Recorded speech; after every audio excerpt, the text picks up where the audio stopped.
তৌফিক এনায়েত করেছেন, এজন্য বলি আলহামদুলিল্লাহ। আলহামদুলিল্লাহ। আজকে আমার বড় বোন আমার মায়ের তুল্য, আমার আসলে কান্না করার মতো চোখে পানি নেই। আমি কালকে বিকেলে খবর পেয়েছি, কালকে বিকেলেই আসার কথা ছিল, আসা হয় নাই। রাতের বেলায় আসলে আমি ঘুমাতে পারিনি, ডান কাঁধ বাম কাঁধ করতে করতে এভাবে চলে গেছে। আপনারা জানেন আমি বরগুনা এসেছিলাম 2013 সালে আগস্টের 10 তারিখে। বাংলাদেশের বুকে, বাংলাদেশের জনগণের বুকের উপরে একটা স্বৈরাচারী শাসক জগৎপাল পাথর বসেছিল। আমি তার একটা বক্তব্যের প্রতিবাদ করেছিলাম। সে বক্তব্য দিয়েছিল, মা দুর্গা দেবী প্রতি বছর কোন না কোন বাহনে চড়ে আসে, এবার এসেছে গজে চড়ে, আর গজে চড়ে আসলে দেশে ফসলে ভরে যায়। আর বাস্তবে তাই হয়েছে, এবার ফসল বেশি হয়েছে। একটা হিন্দু যদি কথা বলতে আমার কোন আপত্তি ছিল না, তাদের আকীদা তারা পেশ করবে। বাংলাদেশের 18 কোটি মুসলমানের নেত্রী এই দেশে বসে যে আকীদা পোষণ করেছে, আমি বলেছিলাম মক্কার আবু জাহেল আবুল হাব আকীদা ভালো ছিল। মক্কার আবু জাহেলরাও বিশ্বাস করত, কোরআনে স্পষ্ট বলেছে, ওয়ালাইন সাআলতাহুম মান খালাকাস সামাওয়াতি ওয়াল আরদ। হে নবী, আপনি যদি মক্কার আবু জাহেল আবুল হাবদেরকে জিজ্ঞাসা করেন কে সৃষ্টি করেছে আসমান এবং জমিন, ওয়ালাইন সাআলতাহুম মান নাযালা মিনাস সামাই মান, যদি মক্কার আবু জাহেল আবুল হাবদেরকে আমি জিজ্ঞেস করো কে আসমান থেকে পানি বর্ষণ করে, ফাহিয়া বিহিল আরদা মিন বাদি মাউতিহা, অতঃপর সেই পানির মাধ্যমে মৃত্যু জমিনকে জীবিত করে ফসল উৎপন্ন করার শক্তি দেয় কে? আল্লাহ বলছেন লায়াকুলুন্নাল্লাহ। মক্কার কাফেররা অবশ্যই বলবে যে আল্লাহ এগুলো সব করেন।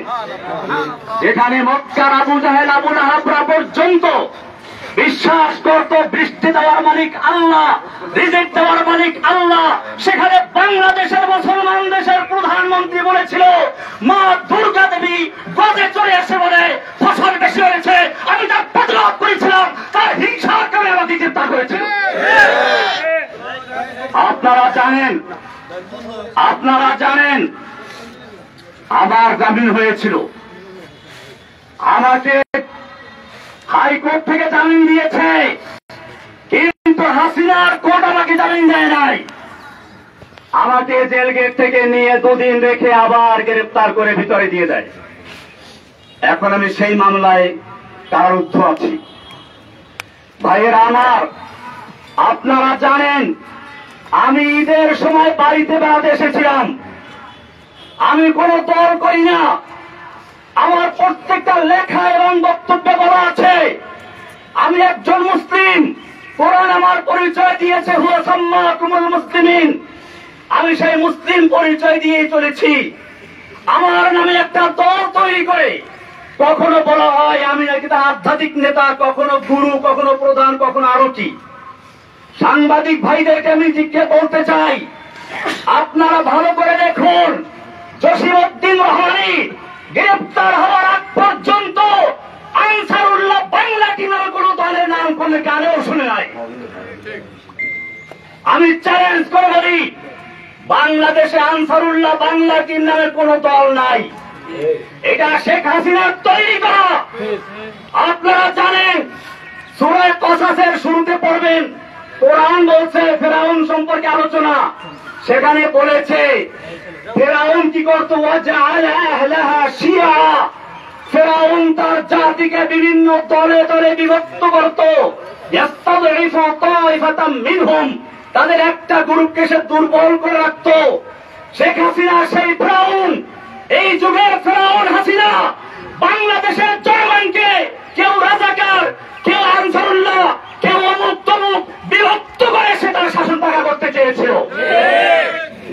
আপনারা জানেন এই সর্বশেষ যে আন্দোলন, এটা কোন দলের আন্দোলন ছিল না, এটা ছিল বাংলাদেশের ইতিহাসে এমন এক আন্দোলন যেখানে হিন্দু, মুসলিম, বৌদ্ধ, খ্রিস্টান, ছাত্র, মাদ্রাসা ছাত্র, আলিয়া, কওমিয়া, ডানপন্থী, বামপন্থী কোন ভেদাভেদ ছিল না, সব একাকার হয়ে ময়দানে অবতীর্ণ হয়েছিল। আপনারা জানেন, আমার মনে পড়েছে জেলখানায় বসে যেদিন শুনলাম হাসিনা পালিয়েছে। আলাম তারা কাইফা ফাআলা রাব্বুকা বিআসহাবিল ফিল, আল্লাহ বলছেন আপনি কি দেখেন নাই হাতি বাহিনীর সাথে আল্লাহ কি আচরণ করেছিলেন?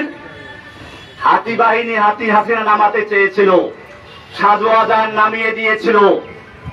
আল্লাহ বলছেন আলাম ইয়াজআল কাইদাহুম ফি তাদলিল, তার এই জঙ্গি জঙ্গি খেলার চক্রান্ত আল্লাহ কি ব্যর্থ করে দেন নাই? ওয়া আরসালা আলাইহিম তায়রান আবাবিল, আল্লাহ বলছেন আব্রাহাকে ধ্বংস করার জন্য ঝাঁকে ঝাঁকে পাখি পাঠিয়ে দিয়েছিলেন। তৈরান মানে পাখি, আবাবিল মানে ঝাঁকে ঝাঁকে, আমার দেশে বলা হয় আবাবিল পাখি। আমি তখন মনে করলাম এই প্রাইমারি স্কুলের ছাত্র, হাই স্কুলের ছাত্র, নাবালক শিশু পর্যন্ত যখন ময়দানে ঝাঁপিয়ে পড়েছে, এটা আল্লাহ তোমার সেই আবাবিল পাখি চলে এসেছে। হাসিনার কোন ক্ষমতা ছিল না মোকাবেলা করার মতো। আমি ধন্যবাদ জানাই বাংলাদেশের সেনাবাহিনীকে সময় মতো পদক্ষেপ নেওয়ার জন্য, যে তারা কোন দলের আনুগত্য না করে বাংলাদেশের জনগণের পাশে দাঁড়িয়েছিল। আমি বাংলাদেশের পুলিশ ভাইদেরকে বলবো, আপনাদেরকে জোর করে ব্যবহার করেছে আমরা জানি, আপনাদের দোষ না। আমি সেজন্য আজকের মাধ্যমে সারা বাংলাদেশের মুসলিম অমুসলিম সমস্ত মানুষকে বলতে চাই, আপনারা কোনো ভাবে পা দিবেন না। এখন বড় কঠিন মুহূর্ত চলছে। আপনারা দেখেছেন ভারতের মিডিয়ায় প্রচার হচ্ছে বাংলাদেশে হিন্দুদের মন্দির জ্বালিয়ে দেওয়া হচ্ছে, হিন্দুর বাড়ি ঘরে আগুন লাগানো হচ্ছে, এই সমস্ত অপপ্রচার হচ্ছে। খবরদার, আমি আপনাদেরকে কঠোরভাবে বলছি, কোন হিন্দুর উপরে আক্রমণ যেন না হয়, কোন মন্দিরকে আগুন দিতে না পারে, সেজন্য আপনাদেরকে অতন্ত্র প্রহরে বাড়তে হবে ইনশাআল্লাহ। ভাইয়েরা আমার, আপনারা জানেন আমরা কোন বিশৃঙ্খলা পছন্দ করি না। আমরা চাই আল্লাহর নবী যেরকম ভাবে মক্কা বিজয়ের পরে যখন তার সামনে সাহাবায়ে কেরাম 10,000 উন্মুক্ত তরবারি নিয়ে বসে আছেন, একটা ইশারা করলে সব গর্দান বুড়ে যায় মক্কার কাফেরদের। মক্কার কাফেররা এসে হাজির হয়েছে সামনে। আল্লাহর নবী জিজ্ঞেস করেছিলেন, ওহে মক্কার কাফেররা, তোমরাই তো সেই লোকগুলো যারা আমাকে হত্যা করার জন্য ঘেরাও করেছিলে, তোমরাই তো সেই লোকগুলো যারা আমার বিলালকে উত্তপ্ত রৌদ্রে শুয়ে রেখে নিচে আঙ্গার দিয়ে উপরে পাথর চাপা দিয়ে রেখেছিলে, তোমরাই সেই লোকগুলো যারা সুমাইয়া রাদিয়াল্লাহু তাআলা আনহাকে লজ্জাস্থানে বর্ষা দিয়ে আঘাত করে হত্যা করেছিলে, তোমরাই সেই লোকগুলো যারা আম্মার ইবনে ইয়াসিরকে বন্দী করে নির্যাতন করেছিল। কিন্তু আজকে তোমাদের আমি জিজ্ঞেস করতে চাই, তোমরা আমার থেকে কেমন ব্যবহার আশা করছো? মক্কার কাফেররা বলেছিল, একজন উত্তম ভ্রাতার কাছ থেকে যা আশা করা যায় তাই আশা করছি। আল্লাহর নবী বলেছিলেন, আজকে আমি সে কথাই বলছি যা আমার ভাই ইউসুফ আলাইহিস সালাম বলেছিলেন তার ভাইদেরকে নাগালে পাওয়ার পরে। আল্লাহর নবী বললেন, লা তাসরিবা আলাইকুমুল ইয়াউম, আজকে তোমাদের বিরুদ্ধে আমাদের কোনো ক্ষোভ নাই, কোনো প্রতিশোধ নেওয়ার ইচ্ছে নেই। যাও, ইযহাবু আনতুমুত তালাকা, আমি তোমাদের সকলকে সমানভাবে আমভাবে ক্ষমা ঘোষণা করছি। বাংলাদেশে আন্দোলনরত ছাত্র জনতা, মাদ্রাসার ছাত্র, স্কুল কলেজের ছাত্র, সাধারণ জনতা, আমি সকলের কাছে অনুরোধ করব, আল্লাহর নবীর এই মক্কা বিজয়ের ঘোষণাকে কেন্দ্র করে আমরা যেন এই বিগত দিনে যা হয়েছে সব ক্ষমা করে দিয়ে একসাথে একটা সুন্দর সমৃদ্ধ সাম্যের বাংলাদেশ গড়তে পারি ইনশাআল্লাহ। আমি একটা কথা না বললেই নয়, আপনারা অনেকে মনে করেন প্রচার হচ্ছে হিন্দুরা মুক্তমুখ। আমার এই জেল জীবনের আমি সর্বশেষ ঘটনা বলছি। সর্বশেষ আমি যেদিন কোর্টে যাই, একজন কারা পুলিশ, নাম হলো প্রবীর, দুইটাওয়ালা কি এরা হিন্দু, দেখেন হিন্দু। দুপুরের সময় ডায়াবেটিস রোগী, মুখটা শুকিয়ে গেছে, বলেন হুজুর আপনার বোধহয় ক্ষুধা লেগেছে। আমি কিছু বললাম না, বলে টাকা থাকলে দেন, আমি খাবার এনে দিই। আমি টাকা তো আনি নাই। কোর্টে বসে উনি আরেকজনের কাছে টাকা চাইলেন, তাও নাই। শেষ পর্যন্ত নিজের পকেট থেকে টাকা খরচ করে আমাকে দুপুরে 1 প্যাকেট বিরিয়ানি আর একটা 2 লিটারের পানি দিয়ে দেয়। হিন্দু প্রবীর, এরা সর্বশেষ আমি করছি সেই কোর্টের দিন। আপনাদেরকে আরো বলি, আমি যে জেলখানায় রয়েছি সেখানে চক্রান্ত হয়েছিল বড় ধরনের দাঙ্গা করানোর জন্য। আমি সকালবেলা থেকে পুরা জেলখানায় হ্যান্ড মাইক হাতে নিয়ে বলেছি, খবরদার কেউ কোনো বিশৃঙ্খলা করবেন না, বিশৃঙ্খলা করবেন না, আপনারা শান্ত থাকুন। আপনারা জানেন আমাকে রাখা হয়েছে হাই সিকিউরিটি জেলে, এশিয়া মহাদেশের 1 নম্বর জেলেটা, কঠিন জেল। 1000-এর উপরে আছে ফাঁসির আসামি, ফাঁসির আসামি আছে 1000-এর উপরে। এরপরে হুজি, জেএমবি যত সব ওখানে। এইখানে গন্ডগোল লাগাবার চক্রান্ত করা হয়েছিল। আমি হ্যান্ড মাইক দিয়ে সকালবেলা ঘুরে ঘুরে প্রত্যেকটা বিল্ডিং এর সামনে গিয়ে বলেছি, কেউ শৃঙ্খলা করবে না, আমি আপনাদের জন্য মুক্ত হলে পরে আপনাদের জন্য মুক্তির ব্যবস্থা করবো ইনশাআল্লাহ। ইনশাআল্লাহ সবাই আমার কথা মেনে নিয়েছিল। কিন্তু কে বা কারা উস্কানি দিয়ে কিছু কয়েদিদেরকে লেলিয়ে দিয়েছে এখানে আক্রমণ করার জন্য, বিশেষ করে আমি যে বিল্ডিং গেছিলাম সেখানে আক্রমণ করার জন্য। কারণ কি? কারণ ছিল এই আন্দোলনটাকে একটা জঙ্গি রূপে আকৃতি দেওয়ার জন্য।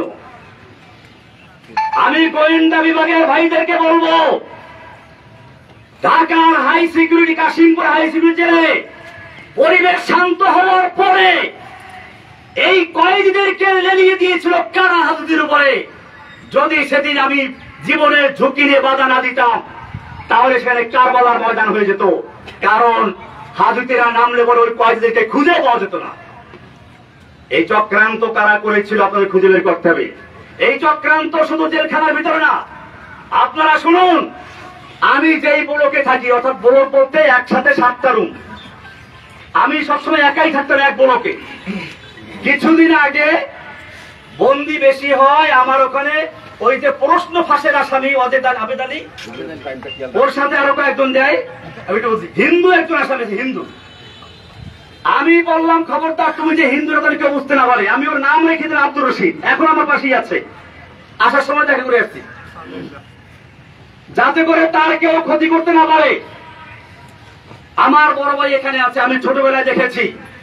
আমার বড় ভাই আছে এখানে, মাস্টার সাহেব আমি বলি বড় ভাই হিন্দুদের ঘনিষ্ঠ বন্ধু। আমি দেখেছি ছোটবেলাতে আমাদের পাশের গ্রাম হলো হিন্দু। এই হিন্দুরা ওনার সাথে কি সম্পর্ক আছে, বিপদ আপদে পড়লে তো ওরে আসা বলিবার কাছে। এইভাবে আমরা পারিবারিক ভাবে হিন্দুদেরকে কখনোই পর মনে করি নাই। আমি বাংলাদেশের সমস্ত ভাইদেরকে বলবো, আমার এই আওয়াজ যে প্রান্তে পৌঁছে, হিন্দু মুসলিম আমাদের কোন বিভেদ থাকার দরকার নেই। আমরা বাংলাদেশি। আমি ইন্ডিয়াতে পড়াশোনা করেছি, দেওবন্দের আর উল্লেখযোগ্য ছাত্র আমি দেওবন্দে পড়াশোনা করেছি। ইন্ডিয়াতে হিন্দুদের বিভিন্ন বাগানে গিয়ে ফল খেতাম। হিন্দু দাদারা আমাকে বলতো, খালো খালো ভাই, যেতে চাই খালো, লেলা নেই, যত চাও খেয়ে নাও, নিতে পারবা না। এরকম আমি সেই সংস্কৃতির শিক্ষাপ্রাপ্ত লোক। আমাকে হাসিনা সরকার তার ব্যক্তিগত আক্রোশের কারণে সারা বাংলাদেশে নয় সারা বিশ্বে আমাকে জঙ্গি বলে চিহ্নিত করে আগে পরে প্রচার করেছে। আমি আপনাদেরকে, সাংবাদিক ভাইদেরকে বলতে চাই, বাংলাদেশে আমি যখন বরগুনা এসেছিলাম, গ্রেপ্তার বরগুনাতে হয়েছিলাম, আমি বরগুনার বড় মসজিদ, কেন্দ্রীয় মসজিদ সদরঘাট, এই সদরঘাট মসজিদের খতিব ছিলাম। শুক্রবার দিন, জুমার দিন, ঈদের মতো, লোকসভার মতো বরগুনার কোন লোকে বলতে পারবে আমি কোন জঙ্গি জঙ্গি কর্মকাণ্ডের সাথে জড়িত ছিলাম? তাহলে আমাকে কেন এই পরিচয় করানো হলো? কারা করিয়েছে? আল্লাহ তাআলা ছাড়ে না। ইন্না বাতশা রাব্বিকা লাশাদীদ। যে অহংকারী, যেই ফিরআউন, যেই দাজ্জাল কয়েকদিন আগেও বলেছিল হাসিনা পালায় না, সে ব্যক্তি পালিয়ে গেছে। এটা আল্লাহর দেওয়া শিক্ষা। আমি একটা কবিতা তৈরি করেছি, জাআল হাক্কু ওয়া যাহাকাল বাতিল ইন্নাল বাতিলা কানা যাহুকা।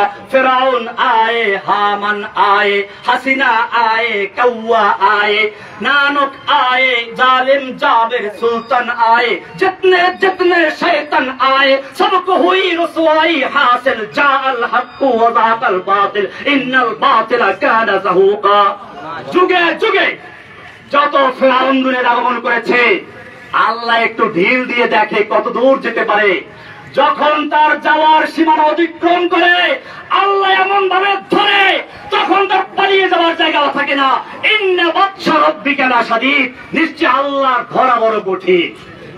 ভাইয়েরা আমার, আমি অনেক কথা বলে ফেলেছি, আমার সর্বশেষ কথা এটাই, এই যে বিজয়টা হয়েছে, এই যে বাংলাদেশের স্বাধীনতা অর্জন হয়েছে নতুন করে, এই স্বাধীনতা অর্জনে যে সকল ছাত্র ভাইয়েরা, বিশেষ করে আবু সাইদ, সেই রংপুরের আবু সাইদ, যে ব্যক্তি নিজের বুকটাকে টান করে দিয়ে গুলির সামনে নিজেকে পেশ করে দিয়েছিল, আমার মনে পড়লো সেই ইংরেজ তার ইতিহাস। দারুল উলুম দেওবন্দের শাইখুল হাদিস হোসাইন মাদানী রাহমাতুল্লাহি আলাইহি একবার ইংরেজের বিরুদ্ধে আন্দোলনে এক ময়দানে ভাষণ দেওয়ার কথা ছিল। দিল্লি লাল কেল্লার সামনে ইংরেজ সরকার ঘোষণা করেছিল দেখা মাত্র গুলি করতে হবে।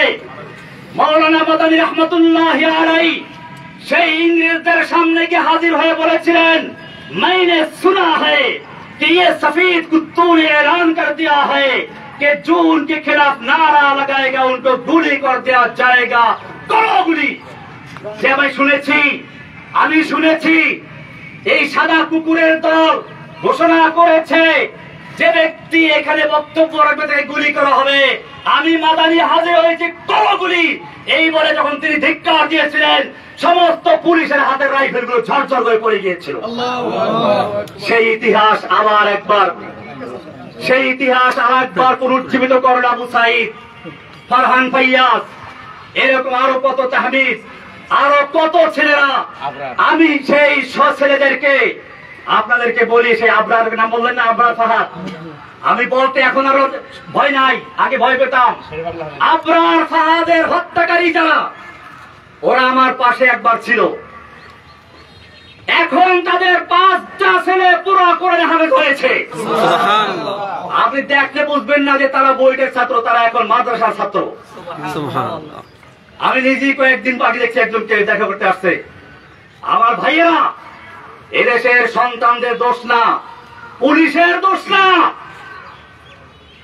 আওয়ামী লীগ যুবলীগ ওই ছেলেদের দোষ না, দোষ হচ্ছে কিছু লিডারদের, কিছু নেতা নেত্রীর, যারা এদেশের যুবকদেরকে, এদেশের পুলিশদেরকে, এদেশের সৈন্যদেরকে নিজেদের স্বার্থে ব্যবহার করতে বাধ্য করে।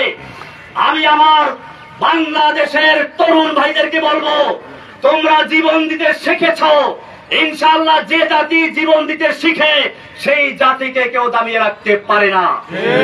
সব গরিজা হো গিয়া আখির, सब गुरीजा हो गया आखिर, जलवाए खुर्शीद से ई चमन मामूर होगा नगमाए तौहीद से।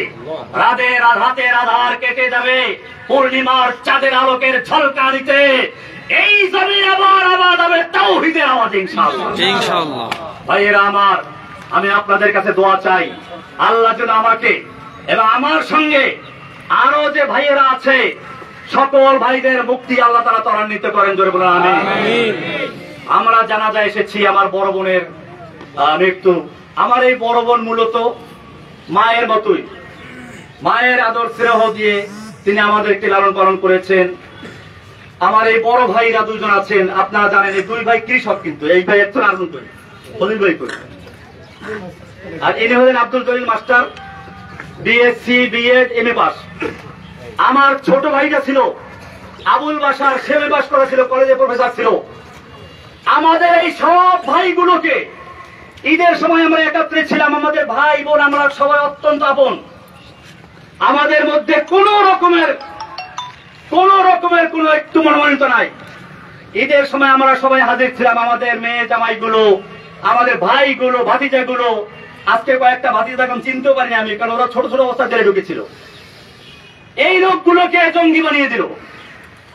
এরপরে শুনলাম কি হয়েছে, ওই যে পুলিশ বাবুল আক্তার, সে তার বউকে নিজে খুন করলো।